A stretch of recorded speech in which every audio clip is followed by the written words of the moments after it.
Now let's proceed towards next question. काय दिलं बघा, फाइंड द डेरिव्हेटिव्ह ऑफ, म्हणजे काय, स्लोप फाइंड आउट करायचा. पुन्हा जर आता cosx चा स्लोप फाइंड आउट करून बघूया, बरोबर. पण त्यासाठी तुम्हाला एकदा cosx चा ग्राफ पण मी दाखवतो कसा असतो. चेक करा बरं cosx चा ग्राफ कसा असतो. तुम्हाला माहित पाहिजे दिस इज 0, इथे किती असतं 90, इथे किती 180, इथे किती 270 आणि इथे किती असतं 360, बरोबर. आता cos 0 किती असतो, cos 0 1 असतो. म्हणून तो ग्राफ ओरिजिन पासून सुरू होत नाही, तो ग्राफ इथून सुरू होतो 1 पासून. cos 0 1, cos 90 0 झालं म्हणजे आपण इथे आलो x ऍक्सिस वर, बरोबर. cos 180 किती असतो रे, -1 असतो म्हणजे आपण खाली गेलो. cos 270 किती असतो पुन्हा 0 आणि cos 0 पुन्हा किती असतो रे 1. म्हणजे तुमचा कर्व काय झाला माहिती आहे, your curve will be like this. हा तुमचा cosx चा कर्व. मला काय म्हणायचं कळलं, पण ठीक आहे चला, हे माहित पाहिजे तुम्हाला कसं तो इथून सुरू होतो 1 पासून. आता आपल्याला cosx चा डेरिव्हेटिव्ह काढायचा आहे by using first principle method. cosx चा डेरिव्हेटिव्ह म्हणजे काय, cosx चा स्लोप फाइंड आउट करायचा. काय करणार आहे बघा, y = cosx आपल्याला दिलेला आहे, म्हणजे f of x काय दिलं त्यांनी, cosx दिलं. मग f of x plus h काय दिलं आपलं, yes it will be cos of x plus h, बरोबर. म्हणजे f of x माहिती आहे, f of x plus h माहिती आहे. चला तर let's apply the formula for first principle method. काय म्हणतो तो formula, dy upon dx is equals to, काय फॉर्म्युला असतो, limit h tends to 0 f of x plus h minus f of x upon h. हा आपला basic formula आहे. चला आता f of x plus h ची व्हॅल्यू आपल्याकडे आहे का, आणि चला सबस्टिट्यूट करूया. काय value ray, this is cos of x plus h minus f of x ची व्हॅल्यू किती, cos x upon h, बरोबर.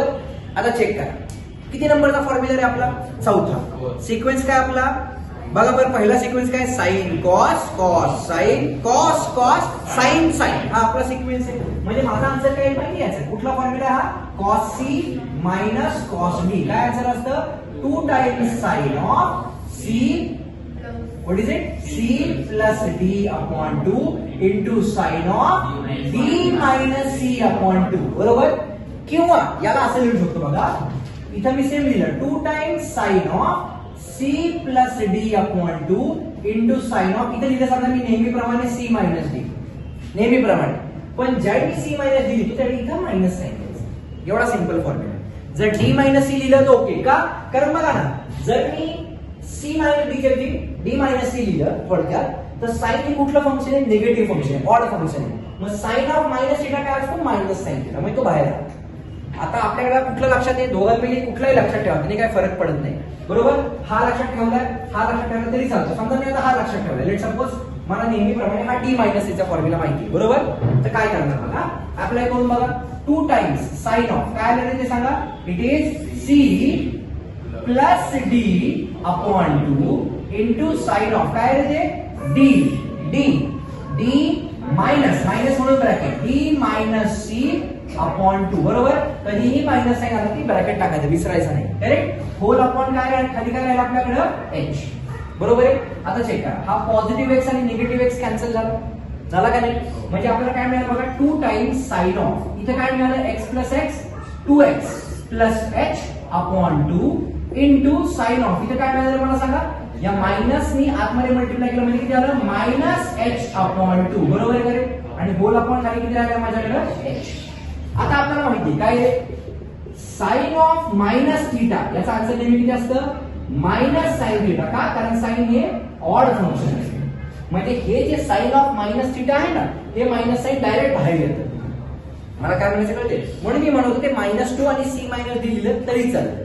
पण ठीक आहे चला, या मेथडनुसार -2 माझा बाहेर आला, 2 असाच राहिला, पण हा मायनस साइन बाहेर आला, करेक्ट. इंटू पुढे काय राहिलं माझ्याकडे, sine of 2x plus h upon 2 into sin of, इथं काय राहिलं आता आपल्याकडे h upon 2 आणि इथं पुन्हा इंटू साइन, मगाच्या क्वेश्चन सारखं. म्हणजे हा h फक्त मी याच्या खाली दिला, बरोबर. आता हा 2 कुठे आहे माझा, न्यूमरेटर मध्ये. एखादी टर्म ज्या न्यूमरेटर मध्ये असते याचा अर्थ कुठे आहे की डिनॉमिनेटरच्या डिनॉमिनेटर मध्ये. म्हणजे मी काय केलं बघा, this is limit h tends to 0, हे मायनस साइन असंच ठेवलं. इथं काय आलं ते, sine of 2x plus h upon 2 into sin of, इथे काय आलं आपल्याकडे h upon 2 राहिलाय, हा h आणि वरचा 2 खाली आला, बरोबर आहे का. म्हणजे पुन्हा एकदा या टर्मचा आन्सर किती झालं रे 1 झालं.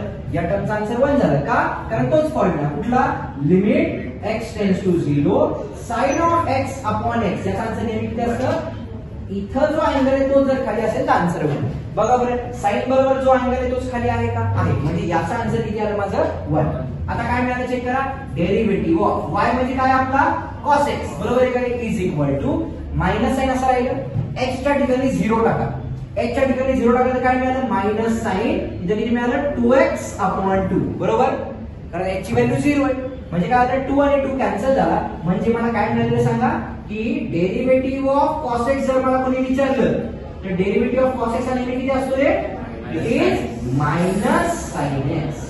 हे कळालं का नक्की सर्वांना म्हणजे कन्क्लुजन लाईन काय sin x चा डेरिव्हेटिव्ह cos x पण cos x चा डेरिव्हेटिव्ह काय असतो मायनस sin x.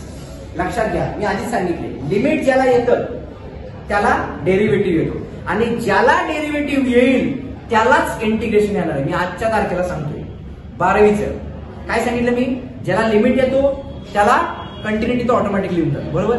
ज्याला लिमिट येतो त्याला डेरिव्हेटिव्ह येतो ज्याला डेरिव्हेटिव्ह येतो त्याला ऍप्लिकेशन ऑफ डेरिव्हेटिव्ह येतो ज्याला डेरिव्हेटिव्ह येतो त्याला इंटिग्रेशन येतं ज्याला इंटिग्रेशन येतं त्याला डेफिनेट इंटिग्रेशन येतं ज्याला इंटिग्रेशन आणि डेफिनेट इंटिग्रेशन येतं त्याला ऍप्लिकेशन ऑफ इंटिग्रेशन येतं आणि ज्याला derivative integration application of derivative application of integration येतं त्यालाच डिफरन्शियल इक्वेशन येतं.